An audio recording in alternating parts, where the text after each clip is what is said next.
Hi, let's talk about a gut check. What is a gut check? It can be called a body scan, a body check. I've referenced it before as going inside the body. What does all that mean? When we ask ourselves, how do I feel right now? There are two answers that will come up. One is the answer that our mind will give us. Okay, how do I feel? And the mind will start thinking about it, right? This can kind of be hit or miss as far as reliability. When we do a gut check or go inside of our body, the second answer, when we ask ourselves, okay, how am I feeling right now? It's inside the body, right? It's inside the gut. And this is a skill that we can learn that is incredibly powerful and that we've all got to have in our toolkit.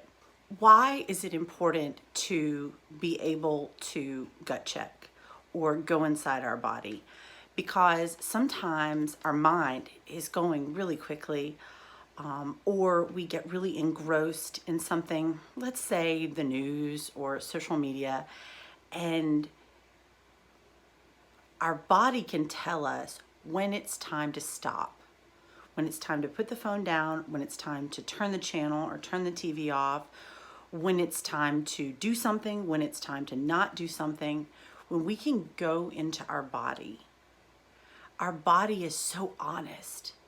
It will tell us with so much reliability, this feels right. This doesn't feel right. This is why it's very useful. There are two ways that I find pretty easy to learn how to go into the body. One is using soft things. All right, this is Socrates. I'm going to show you how I use his tail.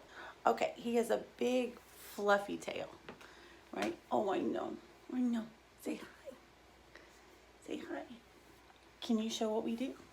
Look, can you show what we do? Okay, so this is Lyric. Hi, Puppy. And Puppy has really soft ears. And the idea is to go slowly, right? I know. If you don't have a pet, I've got a pair of really great pajamas.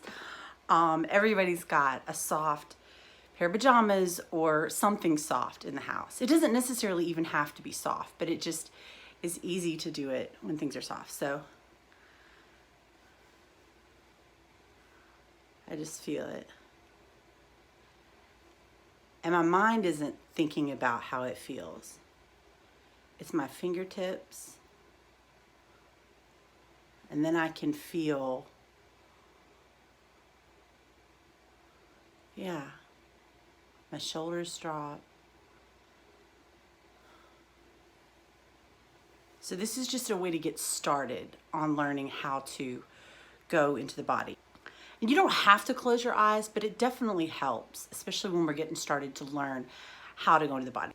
So now let's try an actual gut check. We use this when we want to know, without thinking about it, does this feel right? The gut, ooh, it's so honest. It is a good friend.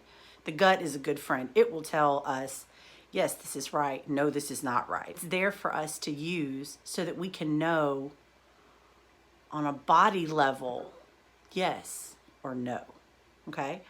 So right now, my stomach feels like it's in knots and it's kind of queasy, a little uncomfortable, right? Now, I'm gonna let my stomach go.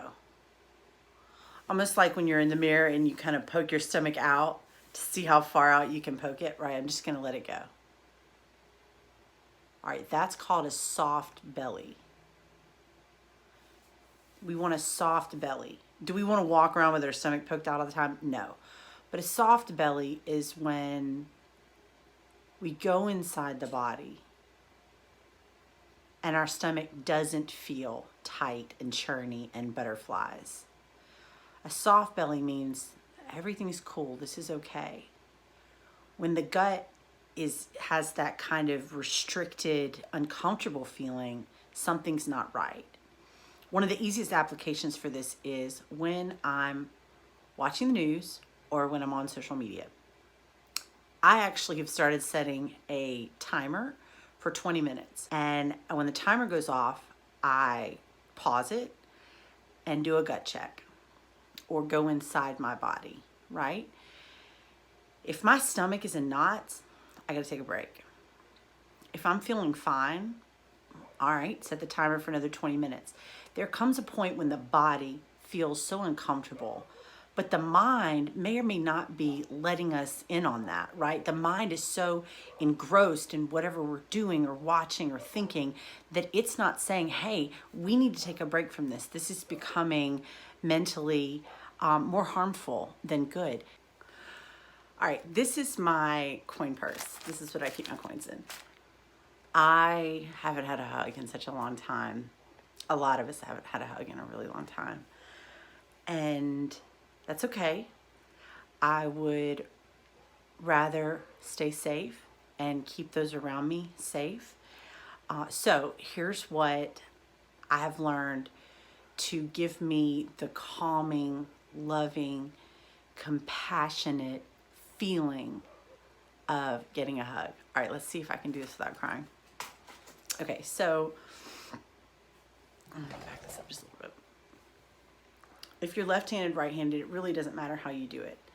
I put my left hand on my heart. You can put it here or you can put it where your actual heart is. I put it where my actual heart is, up to you.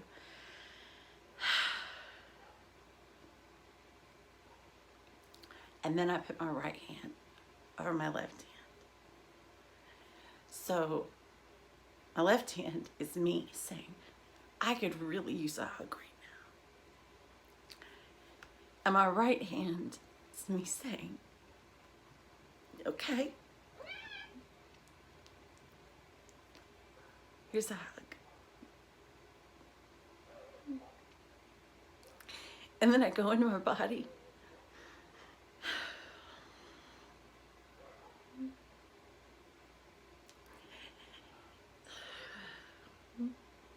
And it's wonderful because I always cry.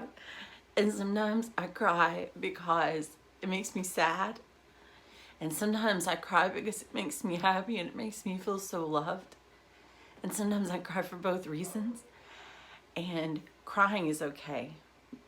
I used to think, why am I crying? I shouldn't be crying. I don't want to cry. Crying is okay. And yeah. I love you guys, and I'll see you soon. I love you.